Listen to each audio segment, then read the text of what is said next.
कहानी की शुरुआत में हम एक फैमिली को देखते हैं जो एक बोट पर कैरिबियन ओशन के बीच में मौजूद होते हैं। ये फैमिली बेन नाम के इस लड़के का बर्थडे सेलिब्रेट करने के लिए समुद्र के बीच में आए होते हैं। एक यादगार पल बनाने के लिए वो सभी बहुत खुश थे, लेकिन उन्हें पता नहीं था कि ये खुशी कुछ ही देर की मेहमान है। कुछ पल के लिए सब कुछ नॉर्मल चल रहा होता है। जब वो सभी समुद्र का व्यू एंजॉय कर रहे थे तो बेन की मॉम समुद्र में स्विमिंग करने के लिए जंप कर देती है, जबकि बेन और उसके फादर फिशिंग करने में बिजी थे। लेकिन तभी अचानक से बेन की मॉम जूलिया को समुद्र में ऐसा फील हुआ जैसे कोई बड़ी सी चीज उसके आसपास चक्कर लगा रही हो। जब वह यहाँ वहां देखती है तो उसे कुछ भी नहीं दिखाई देता, लेकिन तभी अचानक से कोई उसे समुद्र के नीचे खींच लेता है और साथ ही उनके बोट पर जो इक्विपमेंट्स हैं वह तेजी से यहाँ वहां डायरेक्शन चेंज करने लग जाते हैं, जैसे कुछ बड़ा हो रहा हो। बेन और टॉम इस बदलते हालात को अच्छी तरह समझ नहीं पाते क्योंकि वह फिशिंग करने में बिजी होते हैं। वही जूलिया देखती है कि वह अपने बोट से कुछ ही सेकंड्स में काफी दूर आ गई है और वह डूब रही है। वह खुद को बचाते हुए टॉम को जोर जोर से आवाजें देने लगती है, लेकिन जूलिया बोट से काफी दूर होने की वजह से उस पर किसी का भी ध्यान नहीं जाता और यहाँ पर जूलिया को फील होता है कि समुद्र का पानी तेजी से पीछे की तरफ जा रहा है। जूलिया अपनी बेटी कैसी को आवाज देने लगती है, लेकिन कैसी हेडफोन लगाकर सनलाइट एंजॉय कर रही होती है। बेन, कैसी और टॉम को बिल्कुल भी नहीं पता होता कि जूलिया स्विमिंग करने समुद्र में उतरी है। जूलिया धीरे धीरे उनसे और दूर होती जा रही थी, लेकिन तभी खुशकिस्मती से टॉम को हल्की सी जूलिया की आवाज सुनाई देती है। वह जूलिया को देख लेता है और टॉम उसे बचाने के लिए फौरन पानी में जंप कर देता है। दूसरी तरफ बेन बोट का इंजन स्टार्ट करके उनके पास ले जाता है। लकीली टॉम जूलिया को डूबने से बचा लेता है। जब वह बोट के करीब पहुंचते हैं तो उसके बाद बेन और कैसी उन दोनों को बोट के ऊपर खींच लेते हैं और इस तरह से जूलिया की जान बच पाती है। अब बोट पर टॉम अपनी बेटी कैसी पर गुस्सा करता है। वह कहता है कि तुम्हारा ध्यान कहाँ था, मैंने तुमसे कहा भी था कि जब तुम्हारी मॉम स्विमिंग करने समुद्र में उतरेगी तो तुम्हें उस पर नजर रखनी है। कैसी सॉरी करती है और कहती है कि मैंने हेडफोन पहन रखे थे। खैर, अब जूलिया सेफ थी। टॉम कहता है कि अब कोई भी बिना बताए स्विमिंग करने नहीं जाएगा और अगर कोई जाएगा भी तो पहले किसी न किसी को इन्फॉर्म करेगा। वो सभी टॉम की बात पर अग्री हो जाते हैं और अब रात होने वाली होती है, इसीलिए वह सब बेन की बर्थडे सेलिब्रेट करने के लिए तैयारी करने लगते हैं। रात को बर्थडे सेलिब्रेट करने के बाद कैसी के बॉयफ्रेंड का वीडियो कॉल आ जाता है। कैसी उसे बताती है कि वो सभी बोट में काफी एंजॉय कर रहे हैं, लेकिन उसका बॉयफ्रेंड कैसी से कहता है कि तुम सभी को जल्दी से सरफेस पर आना चाहिए। यहाँ टीवी में बता रहे हैं कि कुछ बहुत ही बड़ा होने वाला है जो पूरी दुनिया के लिए बहुत ही अनयूजुअल होगा। ये सुनते ही कैसी नोटिस करती है कि उसके बॉयफ्रेंड के पीछे शहर में बहुत बड़ा तूफान आ रहा है। वह ये देखकर थोड़ी परेशान हो जाती है क्योंकि उस समय ये लोग सेफ जगह पर तो बिल्कुल भी नहीं थे। वह उससे और भी बातें करने लगती है कि तभी अचानक इन दोनों का कनेक्शन कट जाता है। ये बात वह जाकर अपनी मॉम डैड को बताती है, जिसके बाद ये लोग अपनी बोट की सेफ्टी चेक करने लगते हैं। जो चेक करते हुए ये लोग नोटिस करते हैं कि उनके बोट के आसपास बहुत सारी वेल और शार्क फिश मंडरा रही हैं, जबकि इस एरिया में वेल्स या फिर शार्क मछली बिल्कुल भी नहीं पाई जाती है। टॉम एक ओशन एक्सप्लोरर था, इसीलिए वह जानता था कि वेल या शार्क ऐसा किसी बड़े भयानक तूफान के आने से पहले ही करती हैं। आने वाले भयानक तूफान का अंदाजा तो हो ही चुका था, लेकिन उससे पहले उन्हें शार्क से निपटना था। उससे पहले कि वह कुछ कर पाते तभी इस दौरान उनकी बोट को एक जोरदार झटका लगता है। वह सभी बहुत घबरा जाते हैं। टॉम समझ जाता है कि बोट के निचले हिस्से के साथ कोई बड़ा क्रीचर टकरा गया है, जिसे चेक करने के लिए टॉम नीचे पानी में जाता है। वह देखता है कि बोट के नीचे बहुत बड़ा डेंट आ चुका है, जो कि जरूर किसी बड़ी शार्क ने दिया था। ये चेक करने के बाद जब टॉम वापस ऊपर आता है तो उसके कंधे पर बहुत ही गहरा चोट आया होता है। ये देखकर जूली उसके जख्मों पर स्टिचेस लगाती है। यहाँ पर टॉम अपनी फैमिली को बताता है कि शार्क के दिए इस डेंट की वजह से इंजन खराब हो गया है, अब हम बोट को आगे नहीं ले जा पाएंगे। वह सभी समुद्र के बीचों बीच फंस चुके हैं और अब उनके पास सिर्फ यही ऑप्शन रह गया था कि यह किसी को मदद के लिए बुलाए। लेकिन केसी जब बाहर मदद के लिए कॉल करने के लिए आई तो सिग्नल भी नहीं थे। उनकी बोट का कम्युनिकेशन कोई भी सिग्नल पकड़ नहीं रहा था। वह सभी बहुत परेशान थे कि अचानक से यह सब कुछ बंद क्यों पड़ गया। अब इस मुश्किल वक्त में टॉम अपने खाने पीने का सामान चेक करता है। उनके पास सिर्फ 4 दिन तक का खाना था और कुछ भी नहीं, लेकिन जिंदा रहने की एक छोटी सी उम्मीद उन्हें इस बात की थी कि यह लोग एक शिपिंग रूट पर थे और यहाँ से कोई न कोई शिप इन्हें गुजरते हुए देख लेगा, जिसके बाद वह इसे बचा लेंगे। अब उनकी इन्हीं बातों के दौरान उन्हें बाहर से एक जोरदार आवाज सुनाई देती है। जब उन्होंने बाहर जाकर देखा तो एक बड़ा सा मीटेरॉइड इन्हीं की तरफ आ रहा था। वह उनकी शिप से टकरा सकता था और उससे बचने के लिए टॉम जल्दी से अपनी बोट का इंजन स्टार्ट करता है, लेकिन वह जानता था कि अगर उसने ऐसा किया तो उसकी बोट बर्बाद हो जाएगी और ऐसा ही होता है। उनकी बोट का इंजन पूरी तरह से डैमेज हो गया,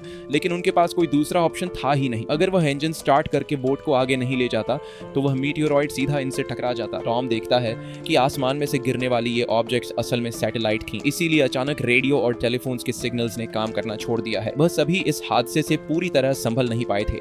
कि तभी एक दूसरा मीटियोरॉइड भी उनकी तरफ बढ़ने लगा। अब अपने आप को बचाने के लिए ये लोग कुछ और कर नहीं सकते थे, इसीलिए ये बोट के निचले हिस्से में जाकर लाइफ जैकेट पहन लेते हैं ताकि अगर बोट पलट भी जाए तो वो सभी पानी में डूबे नहीं। जब वह बोट के अंदर होते हैं तो बोट बहुत ही तेजी से झटके खाने लगती है। वह सभी समझ जाते हैं कि अब यह लोग बच नहीं पाएंगे। तभी अचानक इन लोगों को एक जोरदार आवाज सुनाई दी और ये सभी बेहोश हो जाते हैं। जब इन्हें होश आया तो ये लोग पाते हैं कि ये लोग जिंदा थे। हालांकि इन्हें चोटें जरूर आई थी, मगर हैरानी की बात यह थी कि अब उनकी बोट के अंदर कहीं छोटी बड़ी सुराखें हो चुकी थीं, लेकिन उससे पानी अंदर नहीं आ रहा था। अब जब ये पूरी फैमिली अपने बोट से बाहर आकर देखती है तो यह नज़ारा देखकर वह सभी हैरान रह जाते हैं। वह देखते हैं कि उनकी बोट के नीचे पानी ही नहीं, उनकी बोट के आसपास जमीन पर मछलियां पड़ी थीं और उनकी बोट एक वीरान पहाड़ी इलाके में थी, जैसे यह लोग किसी दूसरी दुनिया में आ गए हों।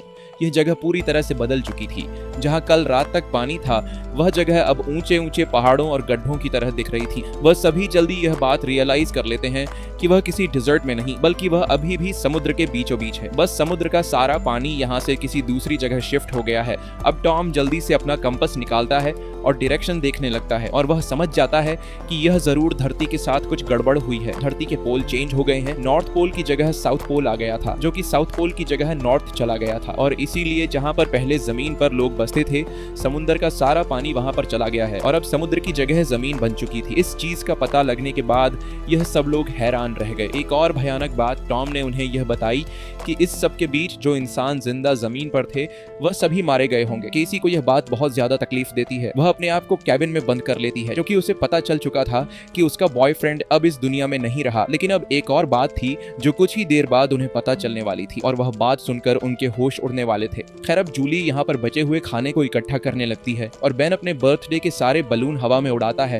ताकि अगर कोई जिंदा हो तो वो उनके पास आ जाए और वो सब मिलकर इस सिचुएशन का सामना करें। उसके बाद टॉम रेडियो के जरिए किसी से कांटेक्ट करने की कोशिश करता है। उम्मीद तो उसे ये थी कि सामने से कोई रिस्पांस नहीं आएगा, लेकिन सरप्राइजिंगली उसे रिस्पांस मिलता है। ये रिस्पांस उसे एक कैप्टन ने दिया था जिसका नाम नाटो है और वह भी समुद्र के शिफ्ट होने की कहानी जानता था क्योंकि वह भी टॉम की फैमिली की तरह अपनी सबमरीन में था। टॉम कैप्टन से पूछता है कि अब इस सिचुएशन में हमें क्या करना चाहिए। यह कैप्टन इन सभी को वह बात बताता है जिससे उनके पैरों तले जमीन खिसक जाती है। कैप्टन टॉम को बताते हैं कि अर्थ के जो पोल चेंज हुए हैं वे लगभग एक हफ्ते में फिर से अपनी जगह वापस आ जाएंगे, यानी एक हफ्ते बाद समुद्र वापस अपनी जगह पर आएगा और उस समय उसकी लहरें बहुत खतरनाक होंगी। इसलिए कैप्टन टॉम से कहता है मैं तो सबमरीन के जरिए सरवाइव कर लूंगा, मगर तुम जल्दी से जल्दी अपने लिए कोई ऊंची सी जगह देखो और वहां चले जाओ क्योंकि वहां पर तुम्हारे बचने के चांसेस ज्यादा होंगे। ये बात सुनते ही जूली फौरन अपने बच्चों से पैकिंग करने के लिए कहती है। टॉम कैप्टन से कहता है कि आपकी सबमरीन के अंदर भी बचने के चांसेस ज्यादा हैं, तो क्या आप मेरे फैमिली को रख लेंगे? कैप्टन कहता है कि जरूर भाई, मैं ऐसा करना तो चाहता हूँ लेकिन मैं कर नहीं सकता क्योंकि मेरी सबमरीन के अंदर मेरा एक साथी मारा गया है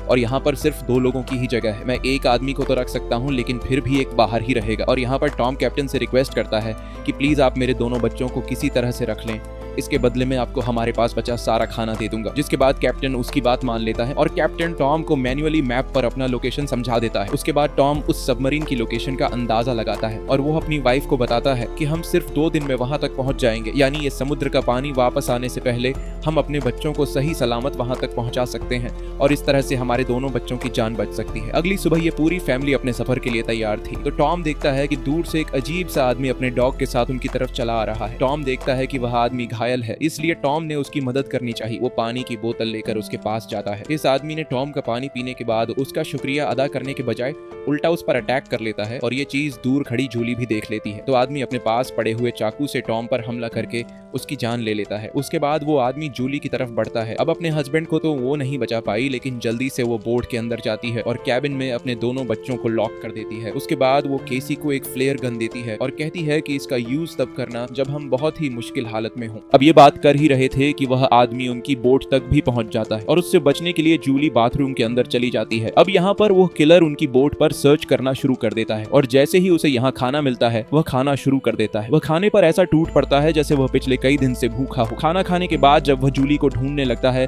उसके बाद वह सीधा कैबिन की तरफ जाता है, लेकिन वहां जाकर उसे पता चलता है कि जहां से आवाज आ रही थी वहां कोई भी नहीं है। दरअसल जूली बोट में हुए छेद से निकलकर यहाँ से बाहर निकल चुकी थी, लेकिन उस आदमी का जो डॉग होता है वह जूली को देख लेता है और जूली पर भौंकने लग जाता है। अब मजबूरी में जूली को उस डॉग को चुप कराने के लिए उसे मारना पड़ता है और वह खुद बोट के नीचे छुप जाती है। हालांकि वैसे तो वह उस किलर को नहीं मिल पाती, लेकिन जब वह बाहर झांक कर अपने डॉग को मरा देखता है तो वह समझ जाता है कि जूली बोट से बाहर है। अब जैसे ही वह उसे पकड़ने के लिए बोट से नीचे उतरा तो जूली वापस बोट के ऊपर जाकर एक टूटे हुए शीशे को अपना रास्ता बनाते हुए फिर से बोट के अंदर आ जाती है। लेकिन थोड़ी देर में यहाँ पर जूली उस आदमी के हाथों पकड़ी जाती है। वह उसे उसके बालों से पकड़ के उसे मारने लग जाता है। वह जूली का गला दबाने लगता है। अब वह किसी तरह से खुद को बचाने के लिए उस किलर से लड़ने लगती है। कैसी जो ये सब केबिन से देख रही थी उसे याद आता है कि ये फ्लेयर गन यूज करने का अच्छा मौका है। वो फ्लेयर गन चला देती है जिससे आदमी दूर जा गिरता है, लेकिन उसे ज्यादा कुछ नहीं होता, बस उन्हें भागने का मौका मिल जाता है और बोट में आग भी लग जाती है। अब जूली जल्दी से अपने दोनों बच्चों को बचाने के लिए उस बोट से बाहर निकल जाती है। बोट से निकलते वक्त वो किलर एक बार फिर से जूली पर हमला करता है, लेकिन इस बार जूली उसे लात मारते हुए पीछे गिरा देती है। बाहर जाने के बाद कैसी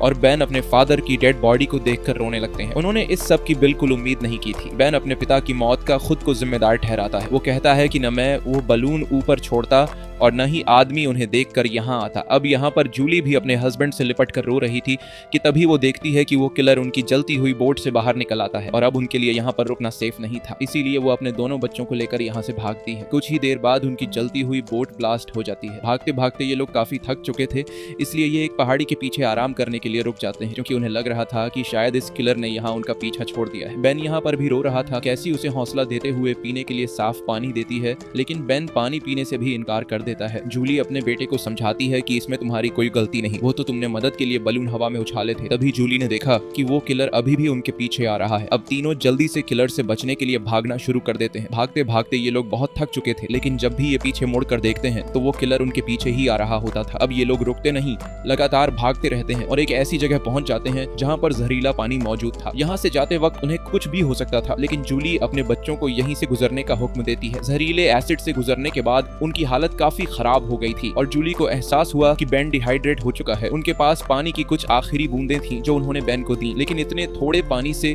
उसकी प्यास नहीं बुझी। अब यहाँ पर कैसी हिम्मत हार चुकी थी। वो कहती है हम सब जिस तरफ बढ़ रहे हैं शायद वहाँ पर सबमरीन होगी भी या नहीं, लेकिन जूली उसे डांटती है कि चुप करो और जो मैं कह रही हूँ वैसा ही करो। हम लोग आगे बढ़ेंगे और मुझे पता है कि मैं तुम्हें बचा लूंगी। जूली के कहने पर वो लोग फिर से चलना शुरू करते हैं और आगे बढ़ने पर उन्हें एक प्लेन दिखाई देता है जो सालों पहले तबाह होकर समुद्र में गिर गया होगा। ये लोग प्लेन के अंदर छिप जाते हैं और जूली एक आखिरी बार अपनी फैमिली फोटो देखती है जो उन्होंने कल रात ली थी। उस फोटो को देखकर सभी लोग टॉम को याद करते हैं। इन तीनों को यकीन नहीं हो रहा था कि एक ही दिन में उनके साथ क्या से क्या नहीं हुआ। अब रात काफी हो चुकी थी और ये लोग थक भी चुके थे। कैसी और बेन सो चुके थे। तभी किसी की आवाज से केसी की आंख खुल जाती है। वो बाहर देखने आती है तो देखती है कि वही किलर उनके पीछे आ रहा है। अब इन तीनों को इस किलर से हर हाल में जान छुड़ानी थी, इसीलिए कैसी उसी जगह पर बैठकर सोने का नाटक करती है। किलर समझता है कि वो सो रही है और जैसे ही वो अटैक करने आता है जूली मौका पाकर पीछे से वार करती है। इस बार जूली बहुत गुस्से में थी। वो उस पर इतने हमले करती है कि उसकी जान ले लेती है। आखिरकार उनका ये खतरा टल जाता है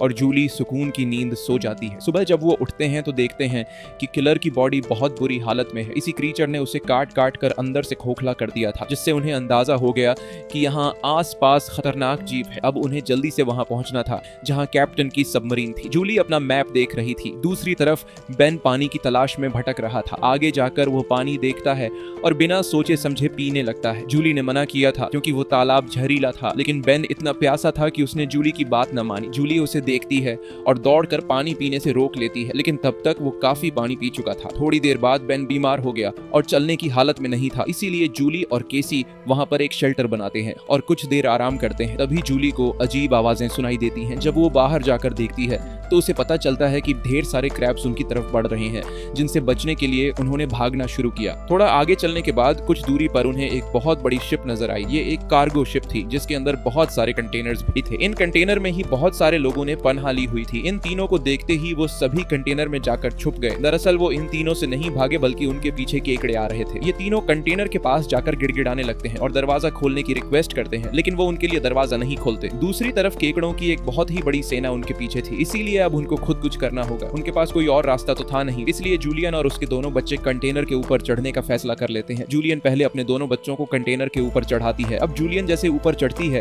तो एक केकड़ा आकर उसे पैर पर काट लेता है, लेकिन वो जैसे तैसे करके उसे अपना पांव छुड़ाकर ऊपर चढ़ जाती है। अब जूलियन अपने जख्म को अपने स्कार्फ से बांध लेती है, जिसके बाद वो बेहोश हो जाती है। केसी और बेन देखते हैं कि वो केकड़े उस कंटेनर को काटते हुए उसके अंदर चले गए और उसके अंदर मौजूद लोगों पर इन केकड़ों ने हमला कर दिया। अब वो लोग अपने पास मौजूद हथियारों से उन केकड़ों को मारने की कोशिश तो करते हैं, लेकिन केकड़ों की तादाद बहुत ज्यादा थी। ये लोग उनके सामने नहीं टिक पाते और केकड़े कंटेनर के अंदर मौजूद सभी लोगों को मार देते हैं। अगली सुबह जूलियन को होश आया।